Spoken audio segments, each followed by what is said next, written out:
Okay, we're live. Hi, this is William Ramsey. Welcome to William Ramsey Investigates. On today's show, I have a very special guest. His name is Robert Spencer, and he's publishing a book on December 2021. Title of the book is The Critical Qur'an, explained from Key Islamic Commentaries and Contemporary Historical Research. And Mr. Spencer is the director of Jihad Watch and a Shillman Fellow at the David Horowitz Freedom Center. He is the author of 23 books, including the New York Times bestsellers, The Politically Incorrect Guide to Islam and the Crusades, and The Truth About Muhammad, and the best-selling The History of Jihad from Muhammad to ISIS. His most recent book before this one is titled Did Muhammad Exist? An Inquiry into Islam's Obscure Origins, and that was July 2021. Mr. Spencer has also led seminars on Islam and Jihad for the FBI, the United States Central Command, United States Army Command, and General Staff College, and the U.S. Army's Asymmetric Warfare Group, the Joint Terrorism Task Force, JTTF, and the Justice Department's Anti-Terrorism Advisory Council, and the U.S. intelligence community. He has discussed jihad, Islam, and terrorism at a workshop sponsored by the U.S. State Department and the German Foreign Ministry. He is a senior fellow with the Center for Security Policy. And so he has 23 books. Some of the titles, the earliest title that I saw on Amazon is Islam Unveiled, Disturbing Questions About the World's Fastest Growing Faith. Also Inside Islam, 2003. The Truth About Muhammad, Founder of the World's Most Intolerant Religion, 2006. Religion of Peace, Why Christianity Is and Islam Isn't, 2007.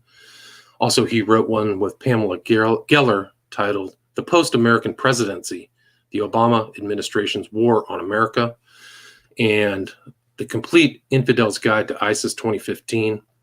And then I said the last one, most recent before this, is Did Muhammad Exist? But this is a breakdown of the 114 surahs of the Quran. And again, this title of this book is The Critical Qur'an, explained from Key Islamic Commentaries and Contemporary Historical Research by Robert Spencer. So Robert Spencer, welcome to the show. How are you? Thank you very much. Very well. How are you?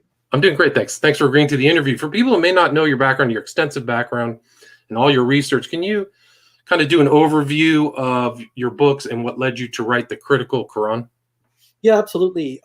For well over 20 years now, I have been trying to elucidate the motivating ideology behind jihad terrorism, because I don't know if there is anything else in the world. There may be, but it would be hard to find something about which there is more misinformation and disinformation and outright lies. Right from the beginning, right after 9/11, the airwaves were filled with people saying what actually the president, George W. Bush, was saying, that Islam is a religion of peace. It has nothing to do with terrorism.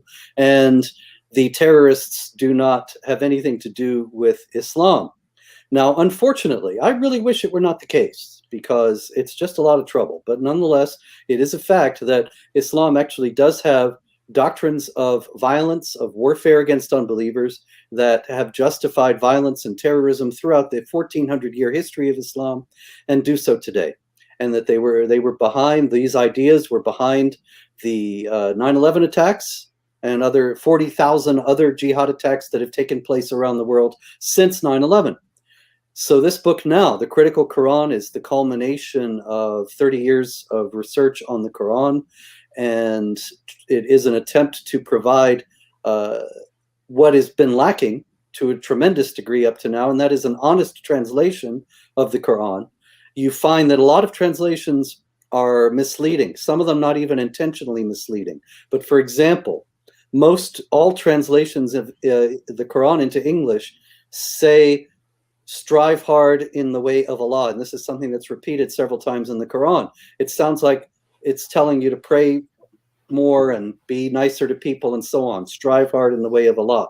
But actually that strive in Arabic is jahada, which is a verbal form of the noun jihad.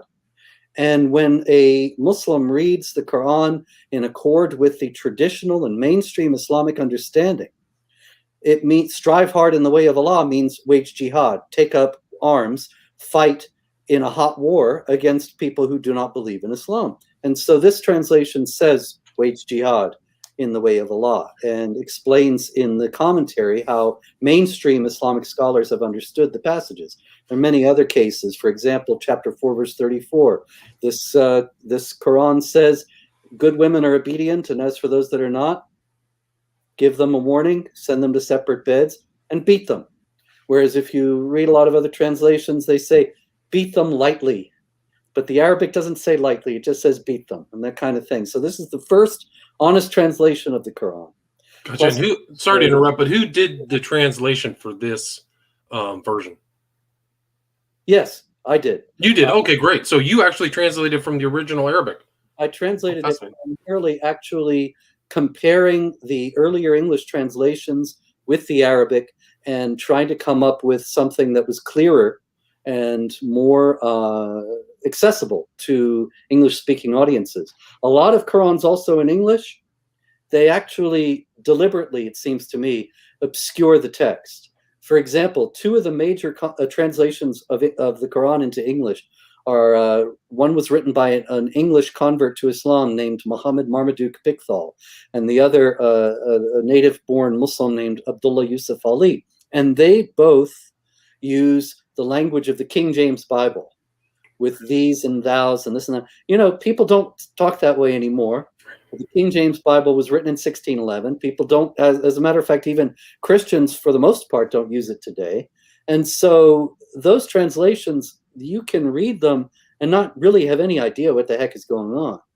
And so this one is written in the English of the modern day and tries to be clear where others try to obscure. Right, and you actually extensively footnote too as well in this book. So it's very scholarly going through those surahs. And you do the first 9 surahs are really the most important as far as theologically for the foundations of the religion of Islam, correct? Yes, that's right. And so that's where you'll find the actually most of the Quran is in the first 9 surahs, and the most important doctrines are all embodied in those particular passages. So it's important to note that the Quran is not written chronologically. It's arranged kind of oddly, generally from the longest chapter to the shortest, although that's not strictly adhered to. And so you find up at the beginning these long chapters, and the long chapters are the meatiest in terms of what Islam is all about. Really, the major aspects of Islamic theology are all in those 9 chapters. Right, so that's it. And there's like the common explanation in Islam is these were delivered by angels, perfectly delivered to Muhammad. But there's some factual evidence that would dispute that statement. Is that correct? Oh, well, yeah. The standard Islamic story, the canonical Islamic story, is that the angel Gabriel appeared to Muhammad over a period of 23 years and gave piecemeal chapters of the Quran. And then later they were actually at the time that he would deliver them, after he would come out of these trances where he was talking to Gabriel, then the Muslims would write down the material that he would recite, or they would memorize it. And then later, after his death, 20 years after his death, according to Islamic tradition, it was all collected together into the Quran. Now, there are many problems with this story. One is that the canonical account is that the Quran was collected together, as I say, 20 years after Muhammad's death. This is the year 653, actually 21 years after Muhammad is supposed to have died in 632. And the copies distributed to all the Islamic provinces. Now, the problem with that, among many, one problem with that is that there's no mention of the Quran at that time, even though the Arab Empire was quite vast by 653, and to distribute this book to all the provinces coming from the center, from the Caliph, the successor of Muhammad, would give it particular importance. Nobody at the time mentions it. There's no contemporary mention of the Quran at all in the 650s. Only in the 690s do we start to hear it quoted, which suggests that actually it's much more likely that it was put together in the 690s, and there's evidence for that, and then retrojected back into the 650s to give it an air of authenticity. This is supported, for example, by a tradition attributed to the time of Abdul Malik, the caliph, the leader of the Muslims from 685 to 705. And he says a very strange thing. And this is, once again, this is Islamic tradition. He says, I am afraid I'm going to die during Ramadan, the holy month, because I was born during Ramadan, I became caliph during Ramadan, and I collected the Quran during Ramadan. Now, why on earth would anybody invent such a tradition if the Quran had already been collected 40 years before? And also, I know I'm going on, but in brief... No, please continue. Please, this is great. In the Critical Qur'an, I also show that there are many, many signs of editing, of emendation, of alteration in the text that have been glossed over for the most part by Western scholars who just take for granted that it's all the work of one man. It's very clearly, if you look at it closely, a book written by committee.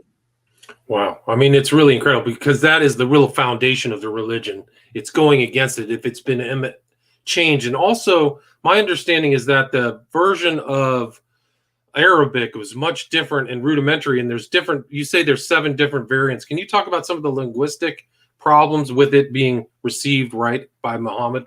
Yeah, absolutely. For one thing, if you are familiar with the Arabic alphabet, or even if you're not, very briefly, 22 letters, and 16 of them are identical to other letters.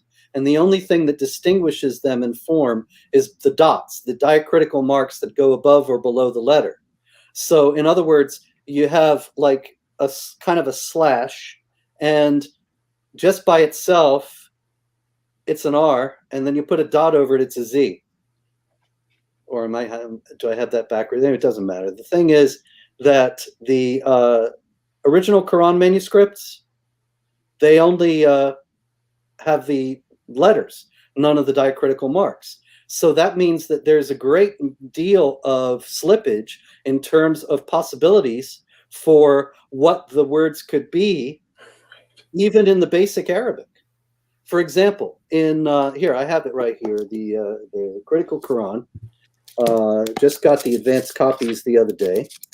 And if you go to, I know I'm the only one who has it in the world at this point, so actually I shouldn't say when you go to, but it says, this book, there is no doubt in it. This is chapter 2, verse 2, right at the beginning of the Quran. And there is no doubt in it is la raiba fihi. Now, the R and the Z, as I noted, are the same except for the diacritical marks. And so are the B and the T. So there's a story, and once again, this is Islamic tradition, of a young man who's reading it, and he says, La zaita fihi, there is no oil in it. And it could mean that, because you can't tell. The diacritical marks are not in the original manuscript. And some scholars, that's just a little joke, you know, about oil in the book, but the reality is that scholars have gone through and examined the substratum of the Quran, stripping away, that is, the diacritical marks, and just looking at the letters themselves, trying to think of what else it could mean. And they've been able to come to clarity about a lot of passages that are completely strange and garbled and unclear in the Arabic. And some posit that actually there's an Aramaic substratum from which a lot of the Quran was taken, which would make sense that it was an Aramaic Christian text that was taken over by the composers of the Quran, the compilers of the Quran, and made into this new Arabic text with a completely different meaning by shifting the diacritical marks. Wow, that's incredible. And we know that Muhammad was illiterate too, right? So he couldn't have been a person who wrote it down, right? Yeah, the Quran says that the prophet, actually the Quran, I should note, only mentions the name Muhammad 4 times. And many, many other times there are mentions of the messenger of Allah or the prophet, but that could be somebody else. That could have been, or I should say, that could have originally referred to somebody else and then had been incorporated into the Quranic text. But yeah, it says that he's Umayyin, which is illiterate, but also could mean foreign in terms of particular being Persian.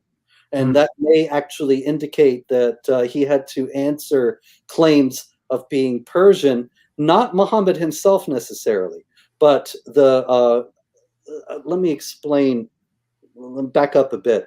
The Quran is supposed to have all been written in southwestern Arabia, around Mecca and Medina, but the Arabic dialect that is used actually comes from farther north, in the Nabatean area, around Petra and southern Jordan.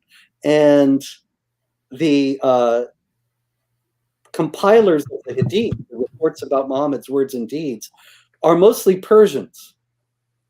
And so it may be that they invented statements of Muhammad denying that he's Persian because they're trying to cast this thing into an Arabic context. And so they have to fend off people who note, well, you know, you're a bunch of Persians, and this whole thing is a Persian enterprise, when actually that does seem to be the case, that it all developed not in Arabia, but in Iraq, in Syria, in areas that were part of the greater Persian cultural purview at the time. Right, that's incredible. I mean, it really is. And you mentioned a couple names that I hadn't heard before. One is the Caliph Uthman and also John of Damascus. You mentioned John of Damascus often as a commentator on the early Quran. Can you talk about his importance? Yeah, you know, I sure can. But actually, I just saw the comment. Actually, I realized that you asked me about the 7 dialects, and I should mention that there are a lot of variations in the Quranic text that I note in this book, many of which I note. There are many more. But the reality is that many Islamic apologists in the West have insisted for decades that there is absolutely no variation, that the Quranic text is absolutely the same in every manuscript. Every manuscript for 1400 years is exactly the same as every other. And this is used as a polemical point against the Christians, when the Christians show that there are a lot of different manuscripts of the Bible and sometimes variant readings of various passages and so on, then the Muslims say, well, see, Allah miraculously preserved our book and not yours, and that's why there's no variants. But actually, there are plenty. And these have even been attempted to be explained away in Islamic tradition by these hadith that date from the 9th century, in which Muhammad is supposed to have received the Quran in 7 different Arabic dialects. And even today, there's tremendous confusion about this, and you can find Muslims saying, oh, that just means different ways to pronounce it. But others admitting that there are actual variations in the text and so on, and saying they're all preserved by Allah and it's all perfect anyway. But it's harder and harder to sustain this argument because you have all these variants. Well, if something is perfect, it should be unitary, and it is quite clearly isn't. So that's an apologetic attempt on the part of very early Islamic scholars to explain away these variants by saying that Muhammad receives the Quran in 7 dialects, and then it's passed on in all these different traditions by different reciters, and so it has all these different forms. But that doesn't make sense with the idea of it all being dictated by Allah in a perfect form. So anyway, John of Damascus is actually the first. Uthman actually comes before John of Damascus. Uthman is the caliph of the Muslims. Caliph means successor, and he's the leader of the Islamic community after Umar and Abu Bakr. Abu Bakr was the first successor of Muhammad, the first caliph, and then was followed by Umar, and then Uthman from around 644 to 656. And he's the one who, as I noted, collected, according to tradition, collected the Quran. But it's a yawning absence. There's no contemporary evidence that he did this. There's not even any contemporary evidence that there was an Uthman. But in any case, that's the standard Islamic story. The threat to the standard Islamic story comes in large part from John of Damascus. John of Damascus, writing around the year 730. Now, this is 98 years after Muhammad is supposed to have died, according to Islamic tradition. He's the first Christian writer to write about Islam as such. And even John of Damascus, he's explaining that he's very familiar with Islam. And he says, I've read all your books. I've read the Quran, and I've read Surah al-Baqarah. Now, Surah al-Baqarah is chapter 2 of the Quran. And yet, John of Damascus, by saying that, you see, William, he obviously gives the impression that it's a separate book. Right. And it may well have been a separate book. I mean, after all, why on earth would anybody refer to it in that way unless it were? You don't go around saying, I read Huckleberry Finn, and I read chapter 8 of Huckleberry Finn. That would have been taken for granted if you actually read Huckleberry Finn.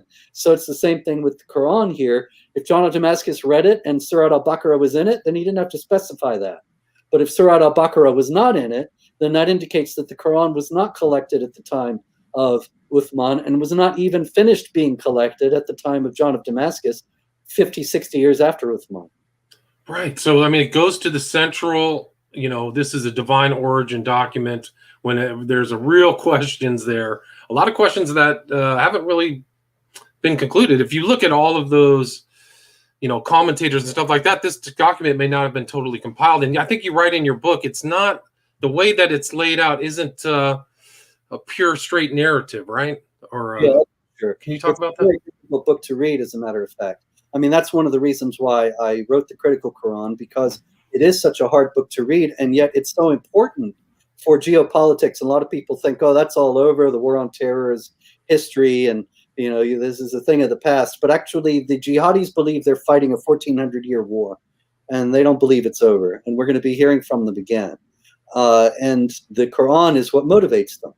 But you pick up the Quran and read it, it's like talking to two people that you don't know, or they're talking to each other, and you walk up and start listening, and they're referring to things you weren't involved in, and you would have no idea what they're talking about. The Quran, reading the Quran is like that. It's very little context, very little explanations of what is going on. So you have to go to the commentaries to elucidate, in many cases, what is being referred to in the Quran. And that's the hadith, right? You mentioned the hadith. Those are the commentaries, sir. Well, the commentaries, actually, strictly speaking, the hadith are reports. That's what the word means, reports. And they're reports of Muhammad's words and deeds. And they're authoritative for Islamic law if they're considered authentic. Then the commentaries are the tafsir. The tafsir are exactly that, commentaries on the Quranic text. But in the hadith, there's a lot of tafsir, so there's a lot of overlap. And the hadith often explain also the asbab an-nuzul, which is the circumstances of the revelation. So you have this weird elliptical story that doesn't make any sense in the Quran, and then the asbab an-nuzul, the circumstances of the revelation, is a story that explains what it was revealed and what it meant. And so a lot of that, though, see, the hadith is all written in the 9th century, and that's 200 years after Muhammad. And so it's very possible, I think actually it's very likely, that a lot of these Asbab an-Nuzul stories about how these Quranic passages were revealed were actually made up in order to explain them. And we're not actually it's not that the Quran passage originated from the incident recounted in the story, but the story was invented in order to explain an obscure and elliptical Quran passage. Right. And yeah, there's a lot of interesting things. And one of the central themes that's different from Christianity is really the violent be at them. Even me reading through your Quran, I noticed things that really aren't even public, where he's talking about how the monks and the rabbis take money and it's not for the use of Allah. So it's very financially centered, whatever those statements and wherever they came from. Can you talk about this kind of adversarial sensibility that's in the Quran? Very much so, yeah. It seems that Islam developed out of a creedally vague Arabic monotheism that considered itself to have linkage with Judaism and Christianity. And the Arab Empire, the people in the Arab Empire who put the Quran together and developed Islam, starting in the last part of the 7th century, the beginning of the 8th century, and really picking up steam in the 9th century, they considered the religion that they were constructing, or they tried to sell the religion that they were constructing, as being the true embodiment of Judaism and Christianity. And so they went to the Jews and Christians, and they depict Muhammad as going to the Jews and Christians and telling them that he's their new prophet. And they reject him out of a profit motive. That is, they're the money-hungry, money-grubbing ones. And there's actually a story in the Hadith of a delegation of Christians that goes to see Muhammad. And on the way, the leader of the delegation tells the other people, we know this guy's the prophet, but we can't admit it. We have to fight him every step of the way, because the Byzantine Empire gives us money, and they won't give us money if we say that he's a prophet. So, see, they cast the Jews and Christians as being in bad faith and being rebels against Allah for their own self-aggrandizement. And the Islam is the true embodiment of Judaism and Christianity. And from that actually comes the obligation to jihad, because the Muslims on earth are the executors of the wrath of Allah. This is in chapter 9, verse 14 and 15 of the Quran. And consequently, they have the responsibility to wage war against Jews and Christians in order to subjugate them under the rule of Islamic law and to bring them the truth of the religion that they have twisted and distorted. Right, and then they were so bold as to say that these Old Testament prophets and Christ were emissaries of Islam, so imputing this new religion on the past and kind of putting a different twist on it in their eyes. Would you agree with that? Yeah, a lot of people think, people in the West take for granted. We learned it in ninth grade civics, or not social studies or whatever. Islam is the youngest of the monotheistic Abrahamic religions and so on. Muslims will not say that. They will say Islam is the oldest. It's the original religion. And the Quran in chapter 3, verse 67 says that Abraham, the patriarch, is not a Jew or a Christian. He's a Muslim. Right. And all the prophets are Muslims, and they taught Islam. This is standard Quranic teaching. The Quran spends a lot of time telling stories about Abraham, even more about Moses, and many, many other figures from the Bible are in the Quran. But they're all Muslims. They're all Muslim prophets. And the idea is that the Jews and the Christians twisted the teachings of their prophets to create Judaism and Christianity. And those are illegitimate, twisted, hijacked versions of the original Islam that the prophets taught. It's incredible. Yeah. I mean, so I think this is a quote 46 from Surah 6 was, and we caused Jesus, son of Mary, to follow in their footsteps, confirming what was before him in the Torah, and we gave him the gospel, which is guidance and light. So pretty brazen, bold statement. If I recall correctly, that's chapter 5, verse 46. Okay, maybe I got it wrong. Sorry. Maybe I had the numbers wrong. The idea is that Jesus gets a book. The gospel, yeah, it's 546. Jesus gets a book. No, not at all. It's just I've been out here talking about the Quran for all these years, and many, many times people challenge me and say, "You don't know what's in the Quran. You never even read it. You're lying about it," and so on. And so I'm always very scrupulous to note the exact passages so that people can check up on what I'm saying and see that it's actually true. So. Pardon me for that, but in any case, no, my mistake. Anyway, what's noteworthy is that it says we gave Jesus the gospel. See, in the Christian scheme of things, the gospel is the account of Jesus's life, and there are 4 gospels in the New Testament, and so on. And in the Quran, the gospel is a book like the Quran that Jesus is given by Allah, and it was that book, which of course doesn't exist because it never existed, that supposedly in the Islamic scheme of things, Christians twisted to form the New Testament. It's incredible. It's totally turning the Judeo-Christian tradition, and the Islamic view is not that same. I'm sorry if that's going to insult people or people would be upset. It's totally different. And the quote here's one, I don't even know. You will know the surah, but this is the one I was referencing when I was talking earlier. Oh, you who believe, indeed, many of the rabbis and monks devour the wealth of mankind wantonly and bar people from the way of Allah. They who hoard up gold and silver and do not spend it in the way of Allah give news to them of a painful doom.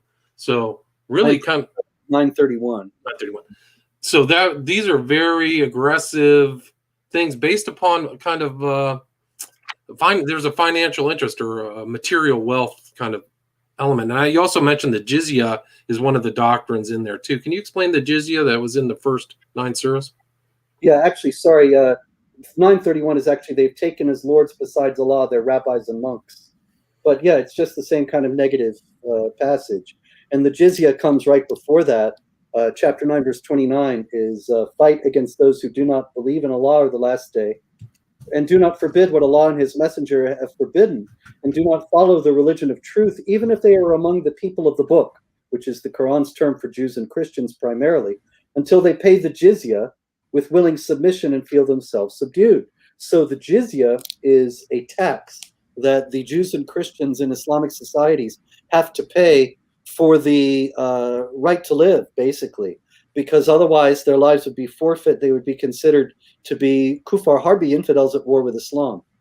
The idea of the Jizya is to enforce the submission of the Jews and the Christians to Islam. And I have many, many commentaries and many Islamic scholars quoted in the Critical Qur'an explaining how the jizya is collected in a state of abasement and humiliation for the non-Muslims. They have to, they're sometimes even spat upon or some other way shown that they are to be subdued, to be submissive to the Muslims, that the Muslims are in charge, as is the rightful order of things, because as the Quran also says in chapter 3, verse 110, you are the best of people on earth, and the unbelievers are the most vile of created beings, as chapter 98, verse 6 says.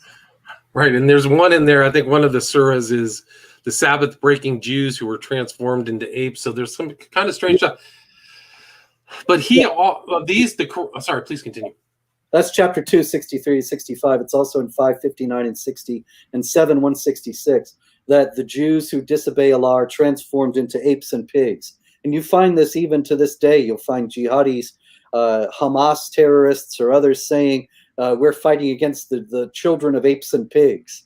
And this dehumanization comes straight from the Quran. Yeah, it's incredible. And whoever wrote the Quran, or Muhammad, spends a lot of time trying to prove that he's a prophet. Can you talk about some of those surahs and how he always is he's really convincing other people that he's a messenger or a prophet? Yeah, that's actually the main point of the whole Quran, actually. I used to go around speaking all over the country and even other parts of the world before all this COVID business. But in any case, I would many, many times have a Quran with me and say, open the Quran on any page. People would start to lecture me about how Islam is peace and tolerance. And I'd say, okay, here's the Quran, take it. Open it to any page at all. And you will find a furious denunciation of unbelievers. Every last page of the Quran has a blistering denunciation of unbelievers for their perversity in rejecting the prophethood of Muhammad. And it's very clear that the compilers of the Quran, if you don't believe, as I do not, the standard view that Muhammad was an actual human being who put all this together himself, the compilers of the Quran were very intent on trying to make Muhammad the center of their new religion and allegiance to him as the hallmark of faith. And this has been the way it is in the Islamic world ever since. This is actually kind of strange when you think about it, because the fundamental message of the Quran is a very strict monotheism, and yet the exaggerated reverence for Muhammad, who we're insistently told is just a human being, but then on the other hand, he can't be depicted, can't be pictured, he has to be reverently obeyed and imitated in every possible detail of his life. It's practically a deification in itself of Muhammad. And this paradox is, well, that's what Islam is all about, that paradox, really. And it's still going on to this day. I mean, if you write a cartoon in Europe about Muhammad, some people have lost their lives. I mean, serious people, the Islamic world is very serious about those depictions. Back in 2015, Pamela Geller and I put on the Muhammad Art Exhibit and Cartoon Contest in Garland, Texas, to strike out for the freedom of speech against this kind of violent bullying and intimidation. And a couple of ISIS terrorists came to kill us. This was the first ISIS attack on American soil. They were, of course, killed by our security team in the parking lot. So I am still here to tell the tale. Wow. Well, thank God for that. I mean, it's incredible. I mean, it's still, and this is a real serious issue about the veracity and validity of kind of some of these core documents. I think that you have to ask these questions, where they come from. And you can see all these stuff. I mean, there's real violence in there. There's one I saw, which is kill the idolaters wherever you find them, take them and besiege them and prepare for them every ambush, and also Allah schemes. So this is different than the Judeo-Christian tradition too, is Allah schemes and Allah is the best of schemers. That does not comport with anything in the Old or New Testament at all. So how can, when you put up your translation against the Old Testament, there are stark differences like those. Would you agree with that? Yeah, a lot of people say, well, the Old Testament is more violent. As a matter of fact, I'm debating a fellow in a couple of weeks who is actually going to try to argue that Islam is not any more violent than Christianity.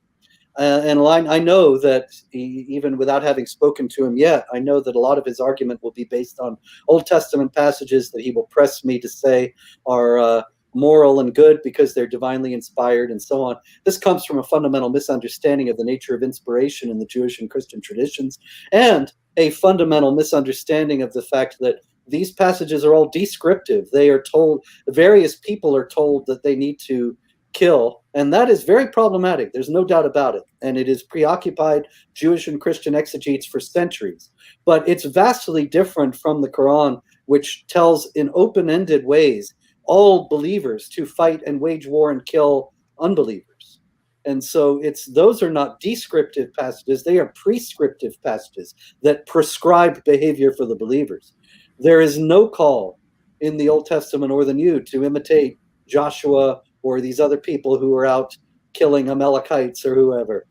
And so consequently, these passages just don't have the kind of force that the violent passages in the Quran have.